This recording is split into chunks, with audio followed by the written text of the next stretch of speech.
अंश।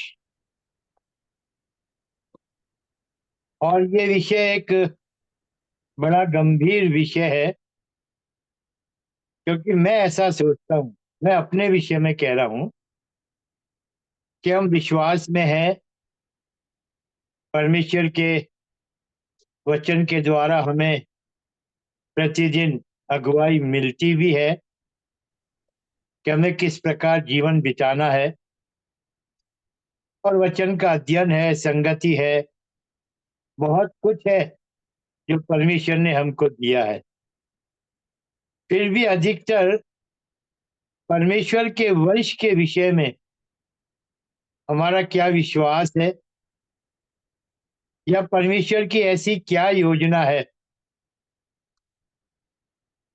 जिससे हम इस सच्चाई को बहुत ही अच्छी तरह से जान और समझ सके।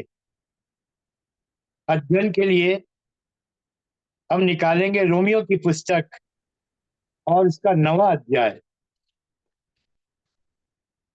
रोमियो का 9वां अध्याय, और मैं पढ़ूंगा 6 पद से लेकर 18 पद तक। इन पदों को पढ़ना जरूरी है, वरना मैं एक ही वचन पढ़ के भी संदेश दे सकता था, लेकिन इस संदेश के लिए इन पदों का पढ़ना जरूरी होगा। रोमियो का 9वां अध्याय 6 पद से लेकर 18 पद तक। यहाँ इस प्रकार लिखा है, परंतु ये नहीं कि परमेश्वर का वचन टल गया, इसलिए कि जो इज़राइल के वंश हैं वे सब इज़राइली नहीं, और न अब्राहम के वंश होने के कारण सब उसकी संतान ठहरे, परंतु लिखा है, इजाक ही से तेरा वंश कहलाएगा। अर्थात शरीर की संतान परमेश्वर की संतान नहीं, परंतु प्रतिज्ञा की संतान वंश गिने जाते हैं। क्योंकि प्रतिज्ञा का वचन ये है, मैं इस समय के अनुसार आऊंगा और सारा के पुत्र उत्पन्न होगा। और केवल यही नहीं, परंतु जब रिबका भी एक से अर्थात हमारे पिता इजाक से गर्भवती थी, और अभी तक ना तो बालक जन्मे थे और ना उन्होंने कुछ भला या बुरा किया था, इसलिए कि परमेश्वर की मनसा जो उसके चुन लेने के अनुसार है, कर्मों के कारण नहीं परंतु बुलाने वाले के कारण है, बनी रहे।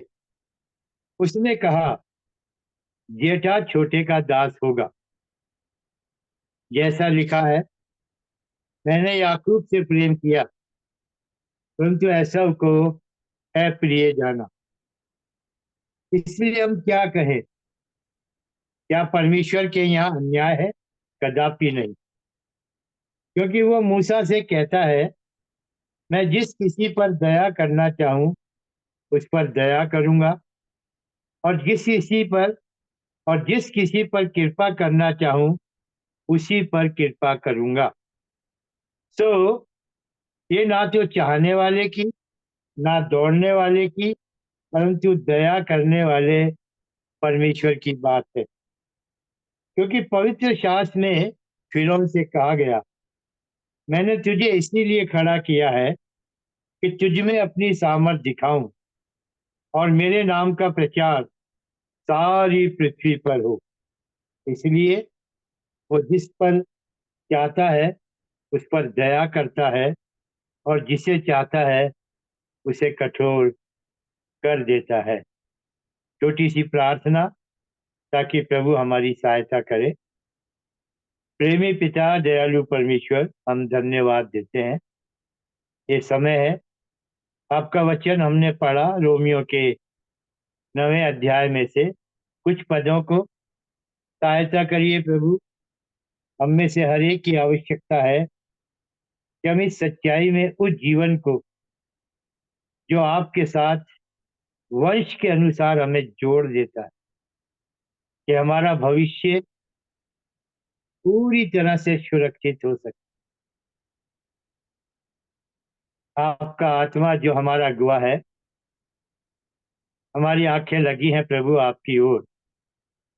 आपका आत्मा ही हमसे बातें करे और हम बहुत ही गंभीर होकर, बहुत ही मन लगाकर आपके वचन को सुन सकें, ताकि ये सच्चाई हमें से हर एक के व्यक्तिगत जीवन से जुड़ सके। आपके भाई हुए लोग अपनी अपनी अधिकार आत्मा पर और अपने अपने स्थान पर जहां जहां पर हम हैं ले लेते हैं। हमें अपनी शुद्ध अपने दास को भी प्रभु अपने लहू की पवित्रता में, ताकि जो वचन की सेवा है उससे हम आशीष पाए और आपको महिमा मिले। हमारी प्रार्थना सुना आपने, धन्यवाद देते हैं। लाते उद्धार करता प्रभु यीशु के नाम में, आमीन। मेरे प्रियो, वंश के विषय में यदि हम बात करते हैं, अध्ययन करते हैं, तो साधारण तरीके से देखा जाता है कि संसार में भी, चाहे संसार के लोग परमेश्वर को या परमेश्वर के वचन के अनुसार इस वंशवाद को जानते या समझते हैं या नहीं, तो भी वंशवाद है। हर परिवार में ऐसा पाया जाता है, जो उसका मुखिया होता है, वो और उसके परिवार के लोग चाहते हैं इस पृथ्वी पर हमारा वंश बना रहे, हमारे वंश की एक पहचान हो। और ये वंशवाद जिसका मूल होता है एक पुरुष,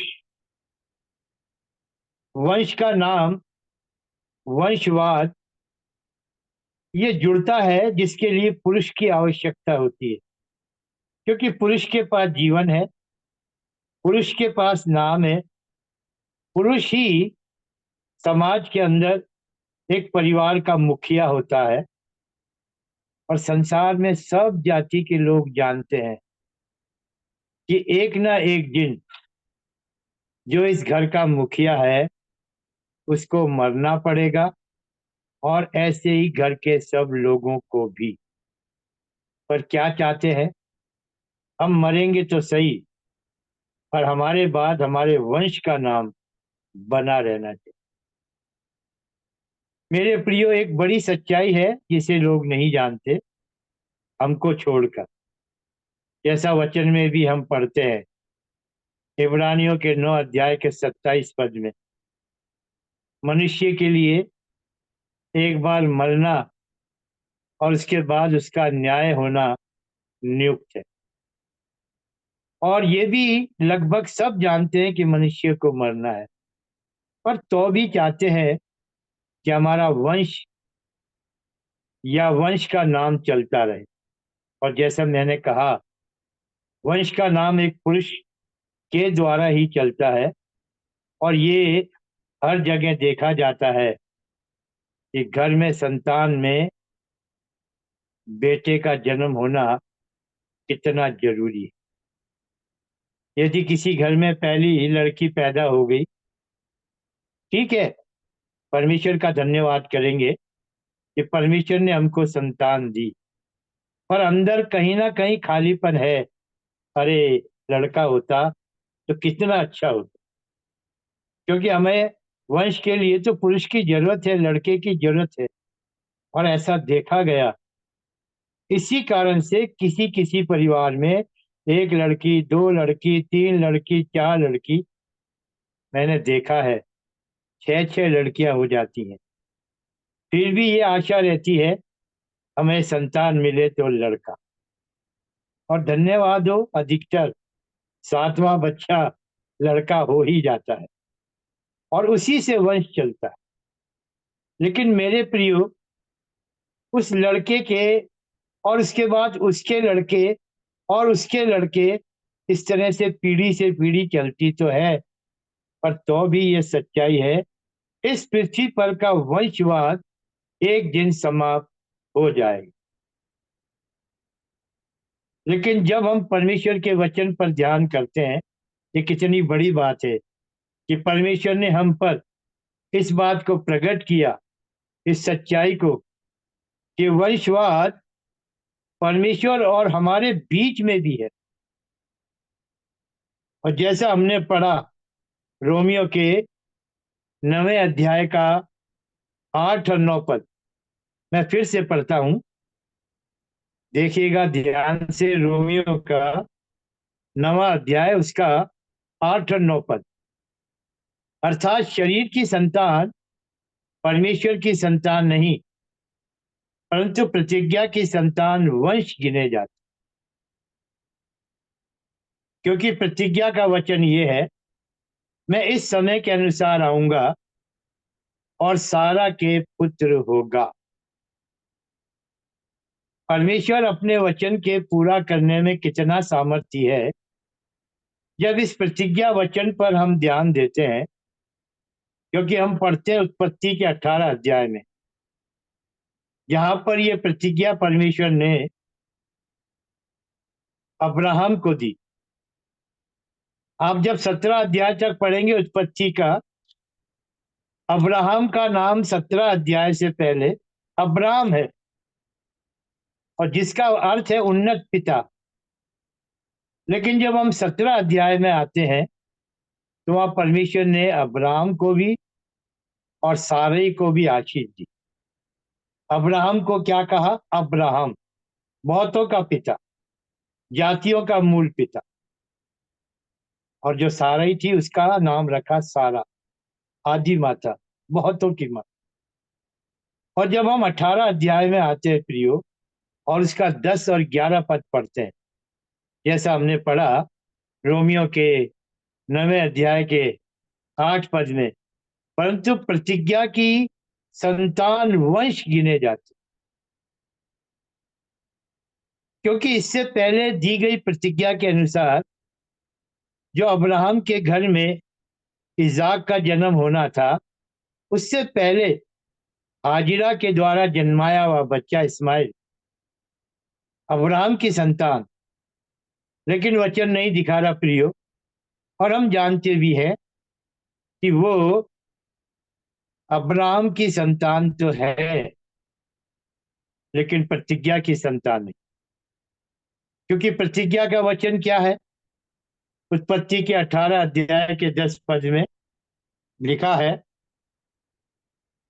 उसने कहा, मैं बसंत ऋतु में निश्चय तेरे पास फिर आऊंगा और तेरी पत्नी सारा के एक पुत्र उत्पन्न होगा। ये प्रतिज्ञा का वचन सारा तंबू के द्वार पर जो अब्राहम के पीछे था सुन रही थी। अब देखिएगा परमेश्वर की सामर्थ को, जो उसके द्वारा दी गई प्रतिज्ञा में कहीं भी कितनी भी कठिनाई, कितनी भी रुकावट, कोई ऐसी चीज नहीं है जो परमेश्वर की दी गई प्रतिज्ञा को पूरा करने से रोक सके। यह वचन दिखा रहा है 11 पद में, उत्पत्ति के 18 अध्याय के 11 पद में, अब्राहम और सारा दोनों बहुत बूढ़े थे और सारा का मासिक धर्म बंद हो गया था, इसलिए सारा मन में हंसकर कहने लगी।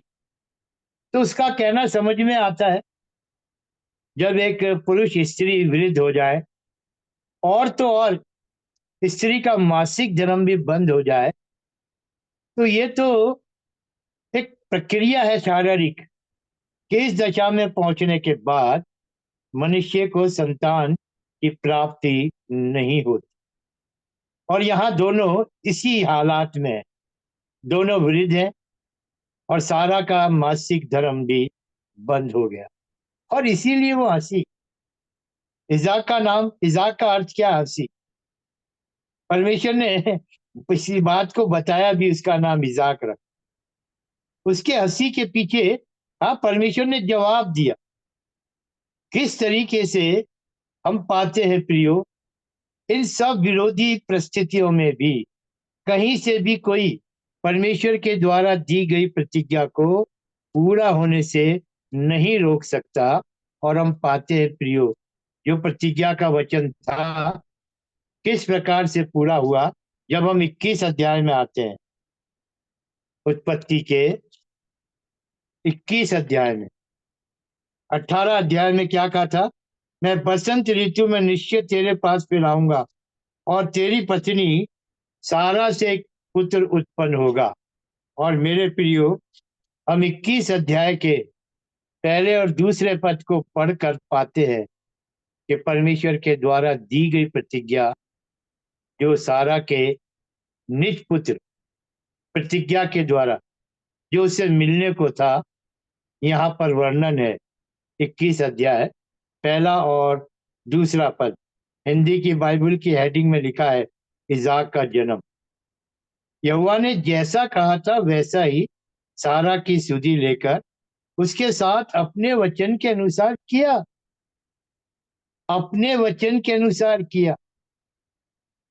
मेरे प्रियो, जब मरियम के पास स्वर्गदूत आया, आप लूका के पहले अध्याय में आएंगे, ये बात यहां से हम सीख सकते हैं।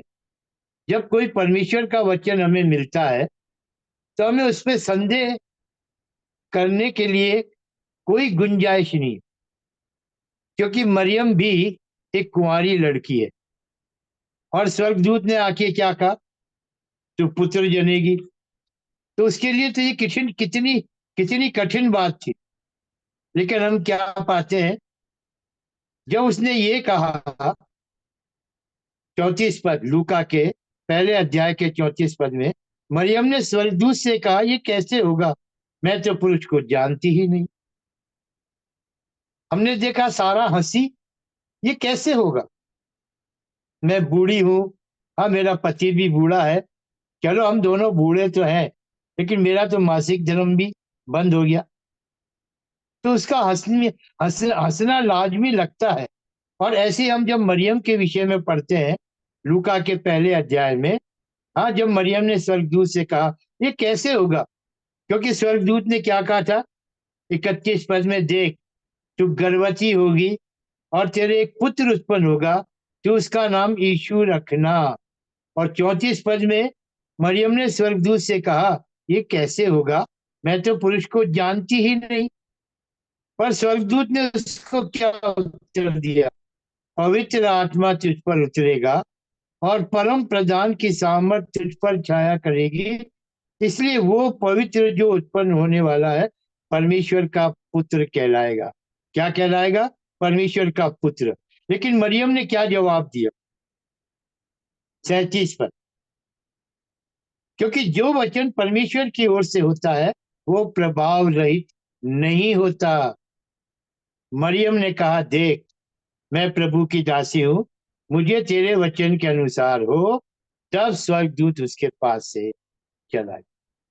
मरियम का उत्तर प्रियो, जो वचन है, मैं कुंवारी हूं, जैसे सारा ने कहा मैं बूढ़ी हूं, मेरा मासिक धर्म बंद हो गया, या मरियम कह रही है मैं कुंवारी हूं, पर उसने क्या कहा? परमेश्वर के वचन के अनुसार हो। उसने एक्सेप्ट कर ली, स्वीकार कर लिया, भले ही मैं कुंवारी हूं, पर परमेश्वर का वचन प्रभाव रहित नहीं होता। परमेश्वर सामर्थी है, वो अपने कहे हुए वचन को पूरा करता है, क्योंकि वो सक्षम है। सब कुछ उसके पास है, उसके अधिकार में।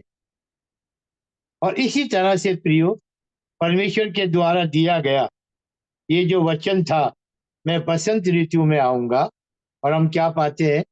सचमुच परमेश्वर ने अपने कहे हुए वचन के अनुसार जो प्रतिज्ञा थी, प्रतिज्ञा, ये प्रतिज्ञा का वचन है कि सारा के एक पुत्र होगा। और हमने पढ़ा रोमियो के 9वें अध्याय के 8 पद में, अर्थात शरीर की संतान परमेश्वर की संतान नहीं, परंतु प्रतिज्ञा की संतान वंश गिने जाते। इसाक कौन है? प्रतिज्ञा की संतान। इसलिए जो इसाक की तरह उत्पन्न होते हैं प्रतिज्ञा के विश्वास में, जिनके लिए दी गई प्रतिज्ञा पूरी होती है जब हम परमेश्वर के वचन पर विश्वास करते हैं प्रियो। तो ये वचन ना केवल रखा गया कि इब्राहिम तक सीमित रहे, क्योंकि परमेश्वर ने अब्राहम को कहा था मैं बसंत ऋतु में हाँ तेरी पत्नी के पास आऊंगा और उसके एक पुत्र उससे एक पुत्र उत्पन्न होगा। परमेश्वर ने प्रतिज्ञा दी और समय आया प्रियो, वो प्रतिज्ञा पूरी हुई। और यहाँ वचन में हम देखते हैं, वचन दिखा रहा है प्रतिज्ञा की संतान वंश गिने जाते।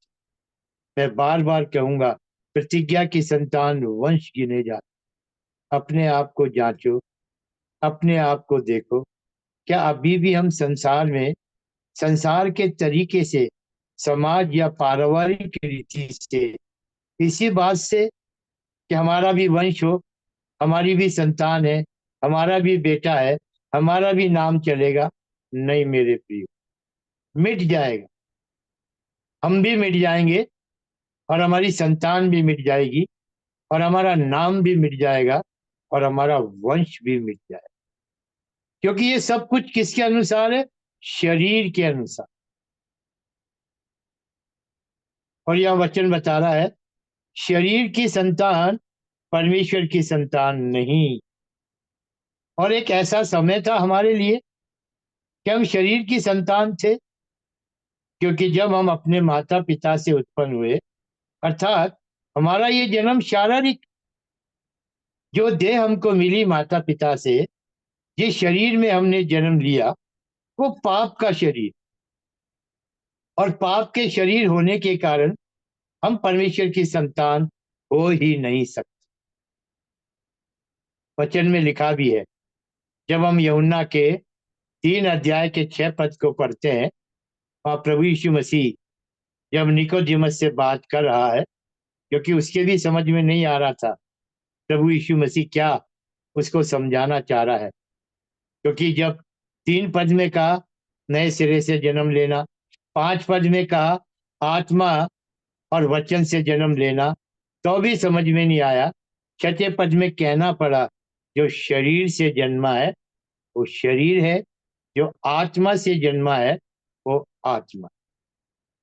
तो मेरे प्रियो, पहली बात तो हमारे को अपने विषय में इस बात का लेखा ले लेना है, जांच लेना है, क्या मैं सचमुच अभी भी शरीर हूं या मेरा आत्मा के द्वारा जन्म हो गया है।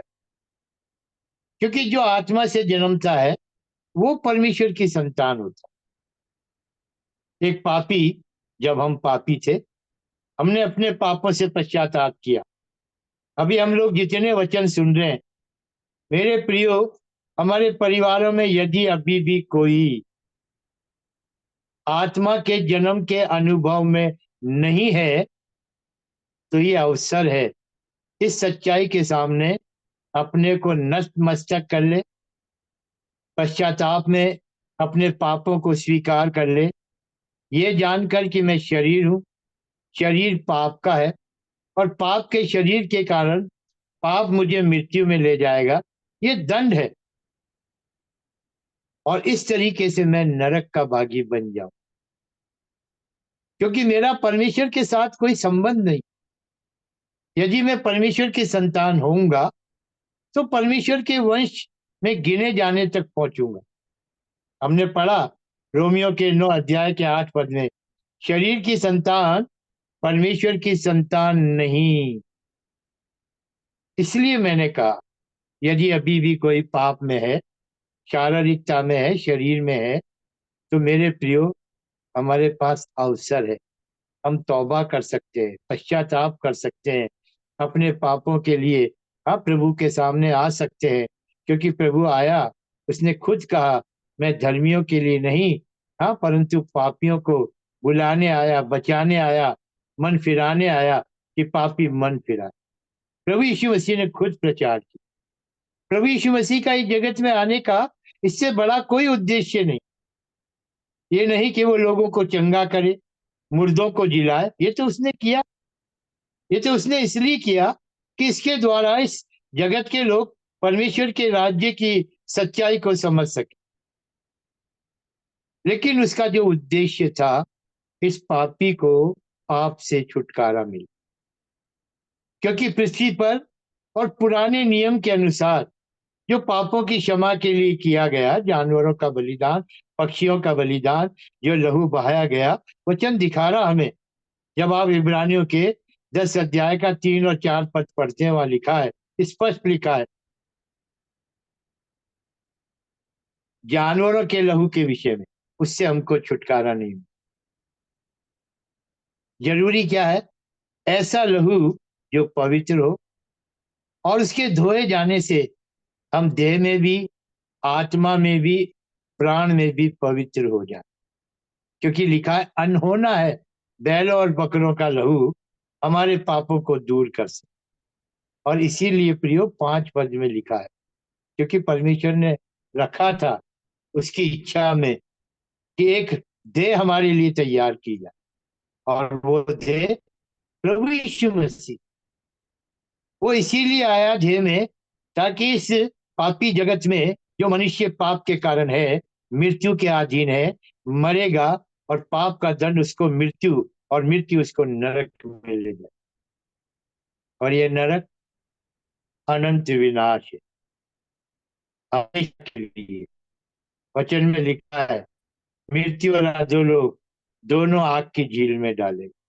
अभी भी यदि हमें से किसी के पास उद्धार नहीं है, पापों की क्षमा नहीं है, इस सच्चाई से अनजान है, अभी भी वंशवाद में, सामाजिक जीवन में, पारिवारिक जीवन में यही सोचकर कि मैं मर गया तो क्या हुआ, मेरा बेटा है, मेरा वंश चलता रहे। चलेगा वंश जब तक ये पृथ्वी है, पर उसके बाद। पर कितना अच्छा है प्रियो, परमेश्वर हमें अपने वचन के द्वारा इस सच्चाई से अवगत इसीलिए करा रहा है कि अभी भी यदि हम सांसारिक रीति से वंशवाद में है, तो हम वहां से निकल जाएं और ये जान लें कि परमेश्वर का वंश है, और परमेश्वर के वंश के लिए वचन है। प्रतिज्ञा की संतान परमेश्वर के वंश गिने जाते। और इसलिए क्या जरूरी है, हम किस तरीके से प्रियो इस सच्चाई को समझें कि जैसे परमेश्वर ने अब्राहम को प्रतिज्ञा दी, प्रतिज्ञा के अनुसार इजाक पैदा हुआ, और वो इजाक प्रतिज्ञा की संतान कहलाए। क्या ठीक उसी तरीके से मैं और आप इजाक की संतान है, प्रतिज्ञा की संतान है? देखिए मेरे साथ आप पढ़िए, गलातियों में आइए, गलातियों की पत्री,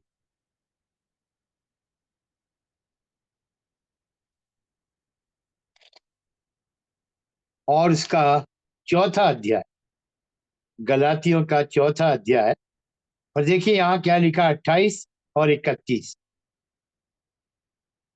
4 चैप्टर वर्स 28-31।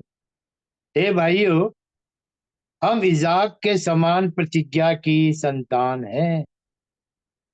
और 31 पद में लिखा है, इसलिए है भाइयों, हम दासी के नहीं परंतु स्वतंत्र स्त्री की संतान। शरीर में है वो दासत्व में है, वो हाजिरा का वंश है, वो प्रतिज्ञा की संतान नहीं, शरीर की संतान है। और शरीर की संतान ना तो परमेश्वर की संतान है, और ना परमेश्वर का वंश हो सकता है। लेकिन जब परमेश्वर ने इब्राहिम को आशीष दे दी प्रतिज्ञा के द्वारा, तो मेरे प्रियो, परमेश्वर का वंश हमें दिखाई दे रहा। लेकिन आज जब इस वचन पर हम अध्ययन कर रहे हैं, मैं जब इस बात को सोच रहा था, ये बात प्रभु ने मुझे दिखाई। वो बात तो परमेश्वर ने अब्राहम को कही, और अब्राहम का वंश चला, अब्राहम से इजाक उत्पन्न हुआ, इजाक से याकूब उत्पन्न हुआ, याकूब के 12 गोत्र उत्पन्न हुए। लेकिन उस याकूब के 12 गोत्रों में से जब इस वंश के विषय में हम ध्यान करते हैं प्रियो, पहला पद, मतलब मत्ती के पहले अध्याय के पहले पद में इस वंशवाद को हम कितनी अच्छी तरीके से देखते हैं। नया नियम आरंभ हो रहा है बाइबल के 2 हिस्से में से, एक पुराना नियम और एक नया नियम। और जब नया नियम आरंभ होता है तो मत्ती के पहले अध्याय के पहले पद में क्या लिखा है? इब्राहिम की संतान, ठीक है, दाऊद की संतान, ये भी ठीक है, पर इससे आपको और मुझको क्या मिला? हम तो अन्य जाति हैं, हमारी पहचान तो नहीं है कि हम अब्राहम की संतान है। लेकिन लिखा है इब्राहिम की संतान, दाऊद की संतान, और आगे लिखा है यीशु मसीह की वंशावली, यीशु मसीह की वंशावली। क्योंकि ये जो वंश है मेरे प्रियो, अब्राहम के द्वारा दी गई प्रतिज्ञा में जब प्रकाशन में आया, जब सामने आया, तो वो सीमित नहीं है कि बस अब्राहम के वंश तक रह जाए। हम अन्य जातियों का क्या होगा? क्या हम परमेश्वर के वंश के भागी नहीं होंगे? परमेश्वर तो अन्याय नहीं, हमारा भी तो भाग होना चाहिए। और इसीलिए प्रियो, जो प्रतिज्ञा के वचन के अनुसार अब्राहम को दिया गया, हम इसको भी देखेंगे तो पाएंगे हम किस प्रकार परमेश्वर के वंश के साथ जोड़ दिए जाए। उत्पत्ति का 17 अध्याय, उत्पत्ति का 17 अध्याय, और हम पढ़ेंगे चौथा और पांचवा पद। Genesis 17 chapter, verse 4 and 5। समय को बचाने के लिए मैं केवल सीधा सीधा जो वचन के साथ जुड़े उतने तक को मैं पढ़ रहा हूं, लेकिन जरूरी है इस अध्याय को पढ़ना। यहाँ चौथे और पांच पद में लिखा है, देख मेरी वाचा तेरे साथ बंधी रहेगी, इसलिए तू जातियों के समूह का मूल पिता हो जाएगा। इसलिए अब से तेरा नाम अब्राम ना रहेगा, परंतु तेरा नाम अब्राहम होगा, क्योंकि मैंने तुझे जातियों के समूह का मूल पिता ठहरा दिया है। अब अब्राहम का पारिवारिक, अब्राहम का वंश सीमित नहीं रहा। सारी जातियों को परमेश्वर ने अब्राहम के वंश के साथ जोड़ने के लिए उसको मूल पिता ठहरा दिया। सारी जाति मतलब जो आशीष अब्राहम के द्वारा, अब्राहम का वंश जो इब्री है, या जिस प्रकार से याकूब के 12 वंश हैं, केवल वहीं तक सीमित ना रहे। इसलिए ये वचन कैसे पूरा होगा जो उत्पत्ति के 17 अध्याय के चौथे और पांचवें पद में हमने पढ़ा, तू जातियों का समूह का मूल पिता हो जाएगा, और इसीलिए तेरा नाम अब अब्राम नहीं अब्राहम होगा। तो क्या मतलब हुआ प्रियो? अब जो आशीष परमेश्वर ने अब्राहम को दी थी, अब्राहम में आशीष लाकर उसको सारी जातियों का मूल पिता बनाकर हमें भी इस प्रतिज्ञा के वचन से जोड़ने के लिए नए नियम के पहले पद को पूरा किया। मसीह यीशु का वंश, इसका मतलब जो आशीष प्रतिज्ञा की, ध्यान से सुनिएगा, परमेश्वर ने अब्राहम को अब्राहम बना के दे दी, उसमें सारी जातियों का भाग जोड़ दिया गया। कैसे पूरा होगा मसीह में? मेरे साथ आइए गलातियों का 3रा अध्याय, गलातियों का 3रा अध्याय और उसका 13 और 14 पद हम लोग पढ़ेंगे। 13 और 14 पद देखिए यहाँ पर क्या लिखा है। मसीह ने जो हमारे लिए शापित बना, हमें मोल लेकर व्यवस्था के श्राप से छुड़ाया, क्योंकि लिखा है जो कोई काठ पर लटकाया जाता है वो शापित। ये तो ठीक है, क्योंकि प्रभु यीशु मसीह काठ पर लटकाया गया, और व्यवस्था के अनुसार हम इस बात को पाते भी हैं। जब आप व्यवस्था विवरण में जाएंगे, 21 अध्याय के 23 पद को पढ़ेंगे, तो वहां पर यह व्यवस्था है कि जो कोई काठ पर लटकाया जाएगा वो श्रापित गिना जाएगा। तो प्रभु यीशु मसीह तो हमारे श्राप को ले लेता है, काठ पर जाकर, क्रूस पर जाकर, क्रूस पर लटकाया गया। पर यह हुआ क्यों? ये हुआ क्यों? 14 पद में क्या लिखा है? ये इसलिए हुआ कि अब्राहम की आशीष मसीह यीशु में अन्य जातियों तक पहुंचे। कौन सी आशीष? क्या वही प्रतिज्ञा की आशीष? हाँ मेरे प्रिय, 14 पद पर ध्यान दीजिए। ये इसलिए हुआ कि अब्राहम की आशीष मसीह यीशु में अन्य जातियों तक पहुंचे और हम विश्वास के द्वारा उस आत्मा को प्राप्त करें जिसकी प्रतिज्ञा हुई है। यदि एक व्यक्ति जो अन्य जाति है, उसके लिए अब्राहम की आशीष, इसलिए कि अब्राहम को अब्राहम बनाया, जो एक उन्नत पिता था, उसको सारी जातियों का मूल पिता ठहरा दिया। अब वो आशीष जो केवल अब्राहम तक सीमित रहती, इजाक में होकर प्रतिज्ञा की संतान हम तक कैसे पहुंची? मसीह यीशु के द्वारा, कि हम विश्वास से उस आत्मा को प्राप्त करें जिसकी प्रतिज्ञा दी गई है। क्योंकि जो कोई इस आत्मा को पालेगा जिसकी प्रतिज्ञा हुई है, ये अनुभव पवित्र आत्मा को पाने के द्वारा प्रियो, हम भी क्या हो जाएंगे? उस प्रतिज्ञा के भागी हो जाए। देखिए इफिसियों का पहला अध्याय, इफिसियों का पहला अध्याय और उसका 13 और 14 पद, 13 और 14 पद यहाँ लिखा है, और उसी में तुम पर भी, जब तुमने सत्य का वचन सुना जो तुम्हारे उद्धार का सुसमाचार है, और जिस पर तुमने विश्वास किया, क्या लिखा है प्रियो? प्रतिज्ञा किए हुए पवित्र आत्मा की छाप लगी। ये है आत्मा जो प्रतिज्ञा के द्वारा, ना केवल छाप, लेकिन आगे लिखा है, और उसके मोल लिए हुओं के छुटकारे के लिए हमारी मिरास का बयाना है कि उसकी महिमा की स्तुति हो।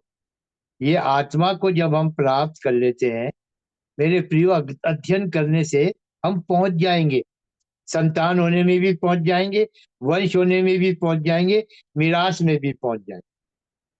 गलातियों का 3 और 4 अध्याय इस विषय में बहुत कुछ हमें दिखाता, सिखाता, समझाता। इब्राहिम की संतान, परमेश्वर की संतान, वंश गिने जाते, और ये आशीष जो परमेश्वर ने दी अब्राहम को, लिखा है मसीह यीशु में हाँ हम अन्य जातियों तक ये आशीष पहुंचे। कैसे? विश्वास के द्वारा पवित्र आत्मा को प्राप्त करने से। और हमने क्या पढ़ा इफिसियों के 1:13 में? उसी में जब तुमने सत्य का वचन सुना। हम क्या सुन रहे हैं? सत्य का वचन। और ये वचन क्या है? तुम्हारे लिए उद्धार का सुसमाचार। प्रभु यीशु मसीह मेरे पापों के लिए मारा गया, गाड़ा गया और तीसरे दिन जी उठा। मारा क्यों गया? मेरे पापों के लिए। पहला कुरिन्थियों के 15 अध्याय का 3 पद, मेरे पापों के लिए मारा गया। मेरे पाप और पाप के दंड दोनों को प्रभु यीशु मसीह ने क्रूस पर ले लिया। और जी क्यों उठा? रोमियो का 4:25, मुझे धर्मी ठहराने की। अब कौन मुझे दोषी ठहराए? जब परमेश्वर ने मुझे धर्मी ठहरा दिया, क्योंकि मेरे पाप और मृत्यु को ले लिया, और वो भी क्रूस पर, ताकि ये वचन जो प्रतिज्ञा का है, इस पवित्र आत्मा के पाने के द्वारा हम अन्य जातियों में, मेरे और आपके लिए भी पूरा हो। और प्रतिज्ञा के द्वारा इस आत्मा को जिसकी छाप लगी, दूसरा कुरिन्थियों के पहले अध्याय के 22 पद में लिखा है। जब हम दूसरे कुरिन्थियों के पहले अध्याय के, माफ करना, दूसरा कुरिन्थियों के पहले अध्याय के 22 पद को पढ़ते हैं तो वहां वचन दिखाता है, ना केवल हम पर छाप दी गई, लिखा है जिसने हम पर छाप भी कर दी। दूसरा कुरिन्थियों का 1:22, जिसने हम पर छाप भी कर दी और बनाने में आत्मा को हमारे मनों में दिए। कहाँ पहुंच गए हम? शरीर से निकलकर, पाप और पाप के आधार मृत्यु के दंड से निकल प्रभु यीशु मसीह में विश्वास के द्वारा, इस सुसमाचार के विश्वास ने हमें पापों की क्षमा के साथ उस लहू के द्वारा जो प्रभु यीशु मसीह ने क्रूस पर बहाया, हमें छुटकारा मिला। और ये छुटकारा कैसा प्रियो? अनंत छुटकारा। इब्रानियों के 9वें अध्याय का जब आप पढ़ेंगे 11 और 12 पद को, वहां लिखा है प्रभु यीशु मसीह के लहू के द्वारा जो छुटकारा हमको मिला प्रियो, वो अनंत छुटकारा। और वो लहू आज भी स्वर्ग में की वेदी। इस अनंत छुटकारे के भागी होने से जब एक पापी इस अनुभव में आता है, प्रतिज्ञा का वचन है, आत्मा की छाप भी लगी और आत्मा को हमारे मनों में डाला। और जब आत्मा के हम भागी हो गए प्रियो, तो इसका क्या मतलब हुआ? हम परमेश्वर की संतान हो गए। रोमियो का 8 अध्याय,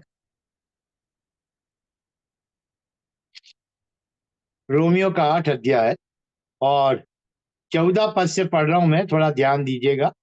रोमियो के 8 अध्याय के 14 पद से, इसलिए कि जितने लोग परमेश्वर के आत्मा के चलाए चलते हैं, वे ही, नहीं लिखा वे परमेश्वर के पुत्र हैं, लिखा है वे ही परमेश्वर के पुत्र हैं। शरीर की संतान परमेश्वर की संतान नहीं, पर जो आत्मा के भागी हैं, जो आत्मा के चलाए चलते हैं, यहाँ लिखा है वे ही परमेश्वर की संतान है, परमेश्वर के पुत्र है। क्योंकि तुमको दासत्व की आत्मा नहीं मिली कि फिर भयभीत हो, परंतु ले पालकपन की आत्मा मिली है, जिससे हम हे अब्बा, हे पिता कहकर पुकारते हैं।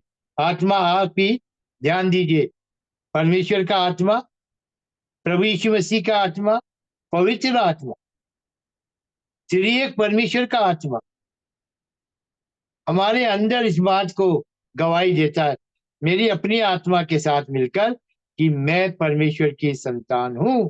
16 पद, आत्मा आप ही हमारी आत्मा के साथ गवाही देता है कि हम परमेश्वर की संतान है। और क्या लिखा है प्रियो? और यदि संतान है तो वारिस। वारिस कौन होता है? जो उसके वंश में है।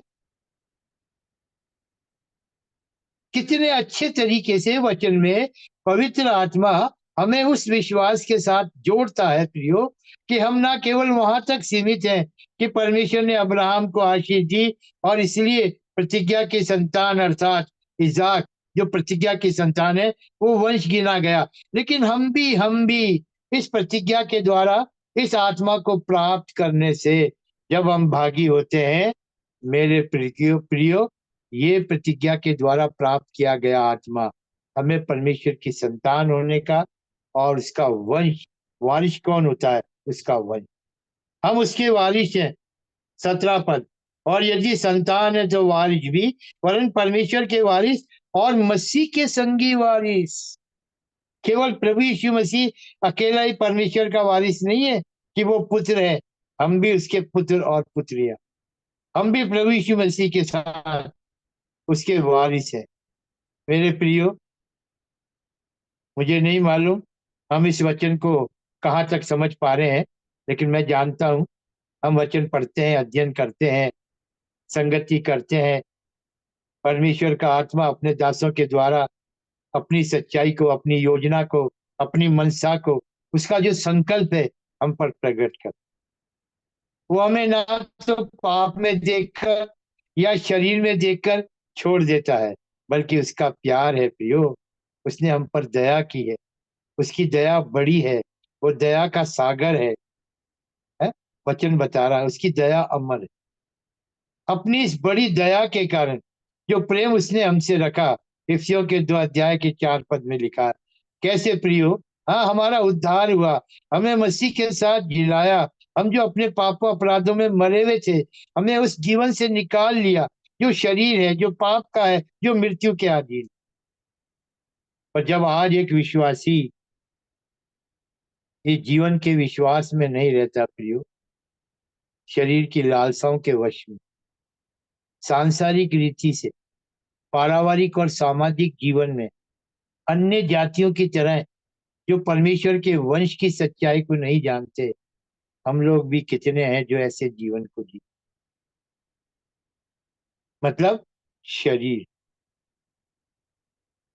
यूहन्ना के 6 अध्याय के 63 पद में लिखा है, आत्मा तो जीवनदायक है, शरीर से कुछ लाभ नहीं।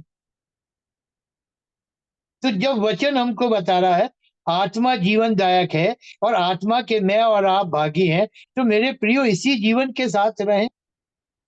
क्यों हम शारीरिक बने, क्यों हम सांसारिक बने, क्यों हम शरीर की लालसा अभिलाषाओं को पूरा करें या इस पृथ्वी पर की वस्तुओं पर मन लगाएं।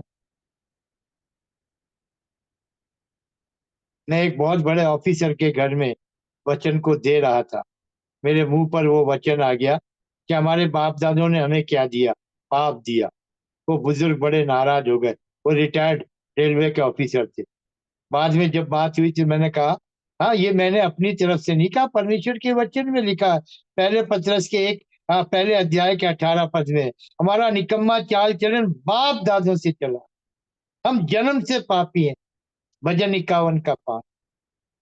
और जब हमको उद्धार मिल गया, पापों की क्षमा मिल गई, और ये वचन जो प्रतिज्ञा के अनुसार आत्मा का है, हम उसके भागी हो गए प्रियो। तो क्या रोमियो के 8 अध्याय के 14 पद से 18 पद तक, 17 पद तक जो बातें, उसका अनुभव नहीं रखते? हम रखते हैं। यही जांचने का विषय ना हो प्रियो, ना हो कि हम अभी भी इस संसार से, शरीर से जुड़े रहें। रोमियो के 8 अध्याय के 9 पद में लिखा है, परंतु जबकि परमेश्वर का आत्मा तुम में वास करता है, तो तुम शारीरिक दशा में नहीं, आत्मिक दशा में। परमेश्वर का आत्मा जो तुम में बस। और इसी 9 पद में क्या लिखा, जिसमें मसीह का आत्मा नहीं, वो मसीह का जन। मेरे प्रियो, परमेश्वर ने हमें इस पृथ्वी पर से, पृथ्वी पर के जीवन से, शारीरिकता से, सांसारिकता से कितना ऊंचा उठा लिया। क्या अभी भी हम शरीर के साथ इस पृथ्वी से जुड़े रहेंगे? मेरे प्रियो, पृथ्वी से जुड़ा रहना पता किसका काम है? कौन पृथ्वी की तरफ देखता है? किसका मुंह ऊंचा नहीं होता? केवल सुअर का। शारीरिकता मनुष्य को शरीर से और संसार से जोड़कर रखती है। लेकिन गलातियों के 1:4 में पढ़ते हैं, प्रभु यीशु मसीह ने अपने आप को हमारे पापों के लिए दे दिया, ताकि हम परमेश्वर पिता की इच्छा के अनुसार इस वर्तमान बुरे संसार से छुड़ाए जाए, और उसने छुड़ाया। फिर भी यदि हम, मेरे प्रियो, सचेत नहीं है, जागृत नहीं है, तो याद रखिएगा, हाँ, बहुत बड़ा धोखा हो जाएगा प्रियो। जब प्रभु यीशु मसीह आने वाला है, तो हमारे लिए कितना जरूरी है हम इस बात को समझें कि जो आशीष परमेश्वर ने अब्राहम को दी, मसीह यीशु में होकर हम अन्य जातियों तक पहुंची, और इस आशीष के भागी होने के द्वारा, देखिए मैं फिर आपके साथ 2 वचन पढ़ूंगा, 2-3 पद गलातियों में। आइए, गलतियों का 3 अध्याय,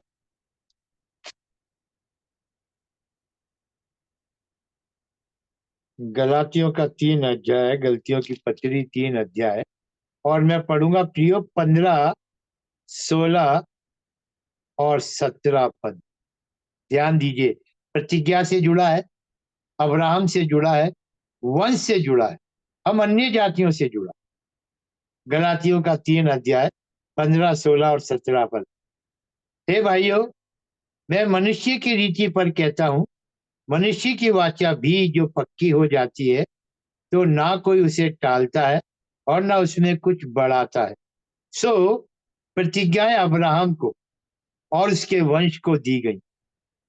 सो प्रतिज्ञाएं अब्राहम को और उसके वंश को दी गई।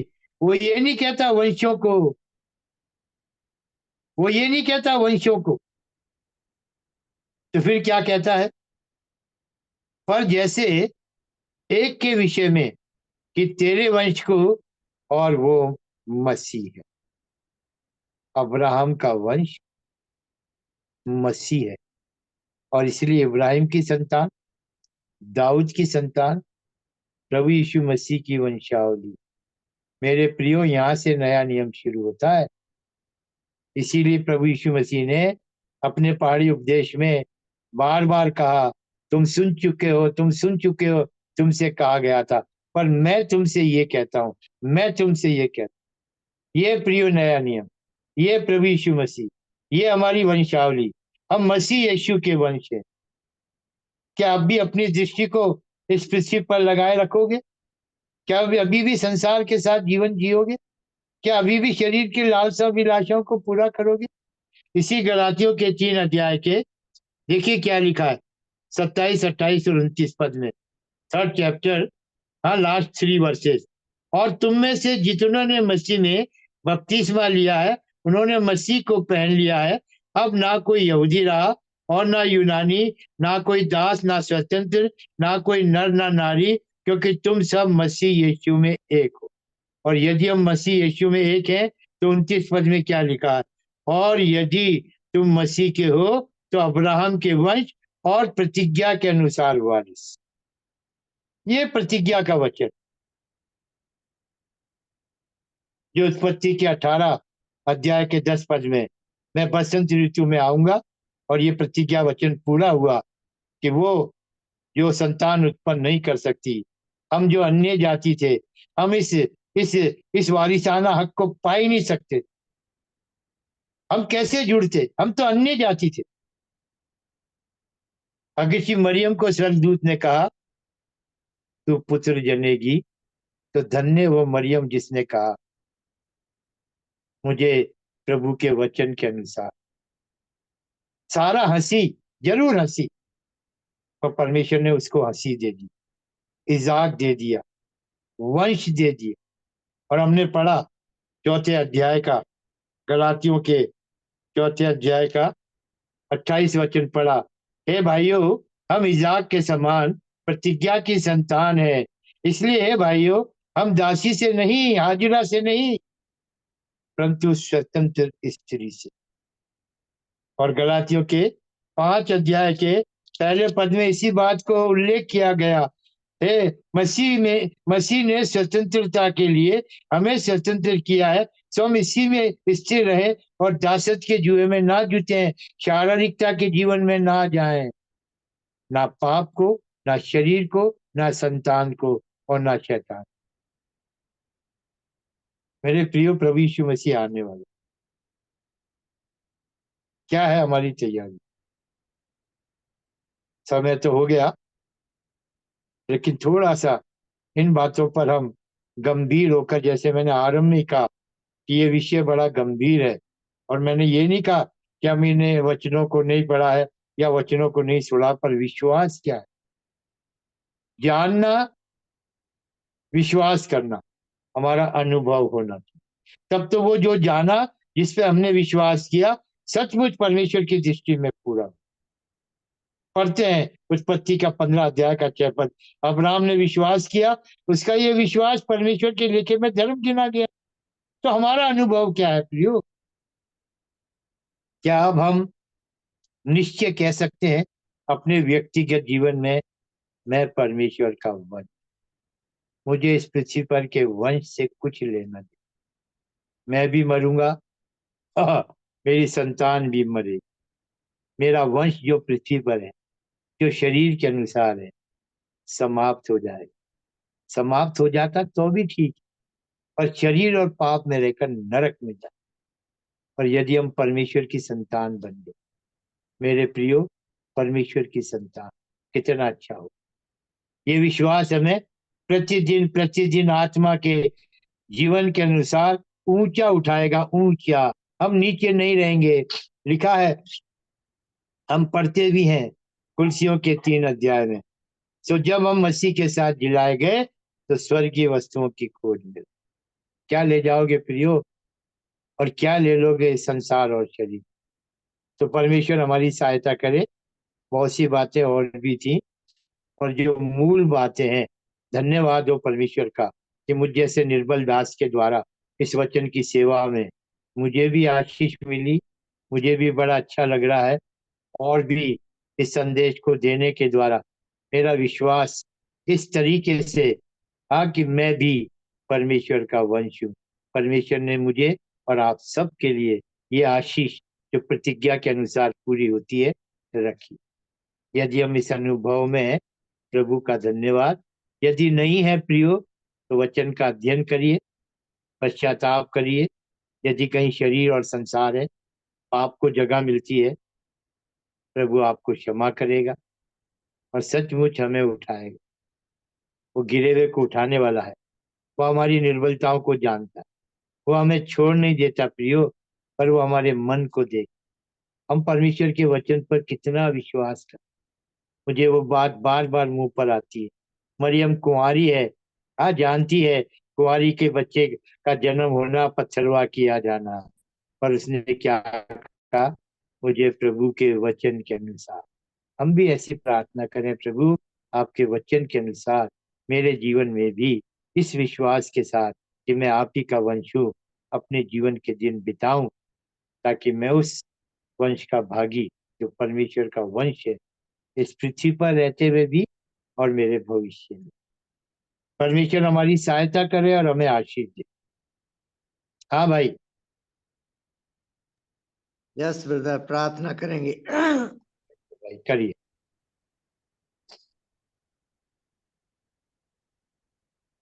मेरे भले परमेश्वर,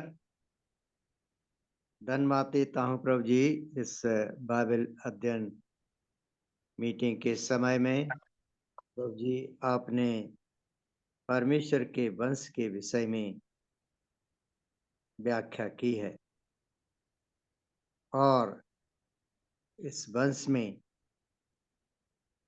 शारीरिक संतान परमेश्वर की संतान नहीं होती,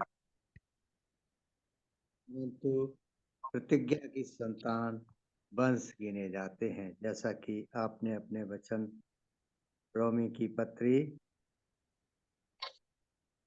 9 अध्याय 9 रोमियो की पत्री 9 अध्याय की 8 आयत में। धन्यवाद देता हूँ प्रभु जी, आपने हमें इस वर्तमान बुरे संसार से चुना है और ये चुनाव मेरे किसी अच्छे कर्मों के द्वारा नहीं, बल्कि उसका अनुग्रह है जो हमें अपना संतान बनाना चाहता है। धन्यवाद हो प्रभु जी, हम आपकी संतान जब बनते हैं, जब हम आप पर विश्वास करते हैं, भरोसा रखते हैं, क्योंकि यूहन्ना 1:12 में जिन्होंने उसे ग्रहण किया उसको उसने परमेश्वर की संतान होने का हक दिया। प्रभु जी, अब हम दासी की संतान नहीं है। तो प्रभु जी, इन सब बातों के विषय में प्रभु जी दूसरी तरफ आप हमें ये भी समझाते हैं, ये भी बताते हैं कि आपका प्रेम ही है जिसके द्वारा हमारा जीवन क्या अभी भी संसार की तरफ या संसार के झुकाव की तरफ है। हमें सोचना होगा, ध्यान देना होगा कि परमेश्वर की दया जो हम पर हुई है, उस दया में और उस विश्वास में लगातार बढ़ते जाएं और प्रभु हम आपके लिए कहीं ना कहीं उपयोगी पात्र बने। ये आपकी मनसा है और इस मनसा में प्रभु जी आपका वो अद्भुत प्रेम हमें दिखाता है और आपकी चाहत भी दिखाती है कि कोई मनुष्य मरे, उसके मरने से आप प्रसन्न नहीं होते, बल्कि सबको उद्धार का अवसर मिले। इसीलिए परमेश्वर आपने अपनी इच्छा में अपने पुत्र मसीह यीशु को हमारे लिए जगत में भेज दिया, ताकि हम उस पर विश्वास करने के द्वारा प्रतिज्ञा के संतान बने,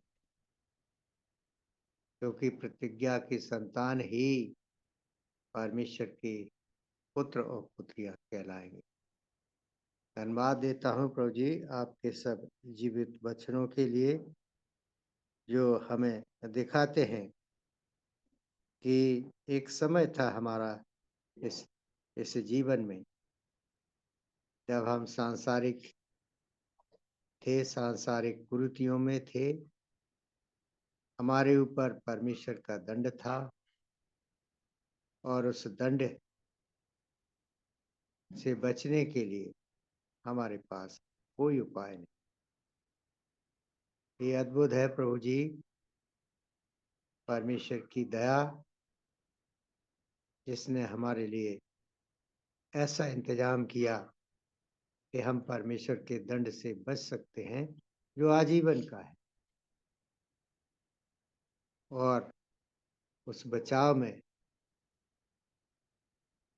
हम विश्वास करने, मसीह पर विश्वास करने के द्वारा ही सब कुछ संभव हो सकता है और उसके सच्चाई के मार्ग में चलने के द्वारा ही सब कुछ संभव है। ये नहीं कि हमने सिर्फ विश्वास किया और वो कर्म नहीं किया तो ऐसा विश्वास मरा हुआ विश्वास कहलाता है, क्योंकि याकूब की पत्री में कर्म बिना विश्वास मरा हुआ है। क्या ऐसा विश्वास हमारा उद्धार कर सकता है? इन सब बातों को प्रभु जी आपके वचनों के द्वारा हमें प्रतीत होता, हमें मालूम होता है और हम जान भी गए हैं, क्योंकि जीवन सिर्फ आपके पास, जीवन की बातें सिर्फ आपके पास, और परमेश्वर के दंड से बचने के लिए सारा कुछ आपके पास। तो प्रभु जी, जो आज के इस बाइबल अध्ययन में हमें बार बार हमारा ध्यान आकर्षित किया गया है रोमियो की 8 आयत पर, कि शरीर की संतान परमेश्वर की संतान नहीं परंतु प्रतिज्ञा की संतान वंश गिने जाते हैं। प्रभु जी धन्यवाद करता हूँ, मोजायोग पुरुष पर भी प्रभु जी आपकी दया हुई है। धन्यवाद करता हूँ इसलिए आपसे अधिक से अधिक प्रेम करने के द्वारा, अधिक से अधिक प्रभु के वचनों के द्वारा और आपके मार्गदर्शन के द्वारा हम उसमें बने रहें। ये मेरे लिए और हमारे लिए, सबके लिए भली बात होगी। तो प्रभु जी सब बातों के लिए धन्यवाद देता हूँ और सारे सुनने वाले प्रियों के लिए भी प्रार्थना करता हूँ कि प्रभु जी हम जो परमेश्वर का वचन सुनते हैं, वो वचन सिर्फ बाइबल में ही अंकित किया गया है, क्योंकि बाइबल ही परमेश्वर का वचन है जिसको हम पढ़ते हैं। धन्यवाद देता हूँ सब उन बातों के लिए जो आपने हमें इस पृथ्वी पर रहते हुए प्रभु जी अपने वचन को हम तक भेजा है। तो आपकी उपस्थिति में चलने के लिए प्रभु जी हमारी सहायता कीजिए, दया कीजिए। आपके द्वारा दिया गया वचन आपके दास भाई सारस लाल के लिए भी, जो उन्होंने हमें परमेश्वर के वंश के विषय में तरीके से समझाया है। प्रभु जी उन्हें उनका प्रतिफल मिले, साथ साथ हमारे जीवन में प्रभु जी इस परमेश्वर का वंश होने के लिए हम उस वंश के भागीदार होने के लिए आवश्यकता है कि उसके बताए हुए मार्गदर्शन के द्वारा मैं और हम सारे जन बने रहें। प्रभु ये हमारी विनती है। तो प्रभु जी प्रार्थना करता हूँ अन्य सारे प्रियों के लिए भी, जिन पर दया परमेश्वर की हुई है, हम सारे लोग परमेश्वर के वंश बने रहने के लिए आवश्यकता है उसके पीछे पीछे चलने के लिए। और प्रभु जी, प्रार्थना जो अभी कालिम्पोंग में भी प्रभु जी जो पवित्र सभा 14 से 22 दिसंबर में हो रही है, उस पर प्रभु आपकी बड़ी आशीष चाहते हैं। विशेष करके उन सारे लोगों के लिए मेरी विनती है कि जिन्होंने अभी भी सच्चे और एकमात्र जीवित प्रभु परमेश्वर को नहीं पहचाना है, प्रभु जी हर एक की आंखें खोली जाए और अपने जीवन के बचाव के लिए प्रभु यीशु मसीह को ग्रहण करने पर प्रभु दया कीजिए। बाकी के समय को प्रभु जी आपके चरणों में रखते हुए विनती बड़ विश्वास साथ मसीह नाम से मांगता हूँ, आमीन। अब हमारे परमेश्वर पिता का प्रेम, मसीह यीशु का अनुग्रह, पवित्र आत्मा की सहभागिता जुड़े हुए सारे प्रियों पर, अन्य सभी विश्वासी जनों पर हमेशा हमेशा बनी रहे, आमीन।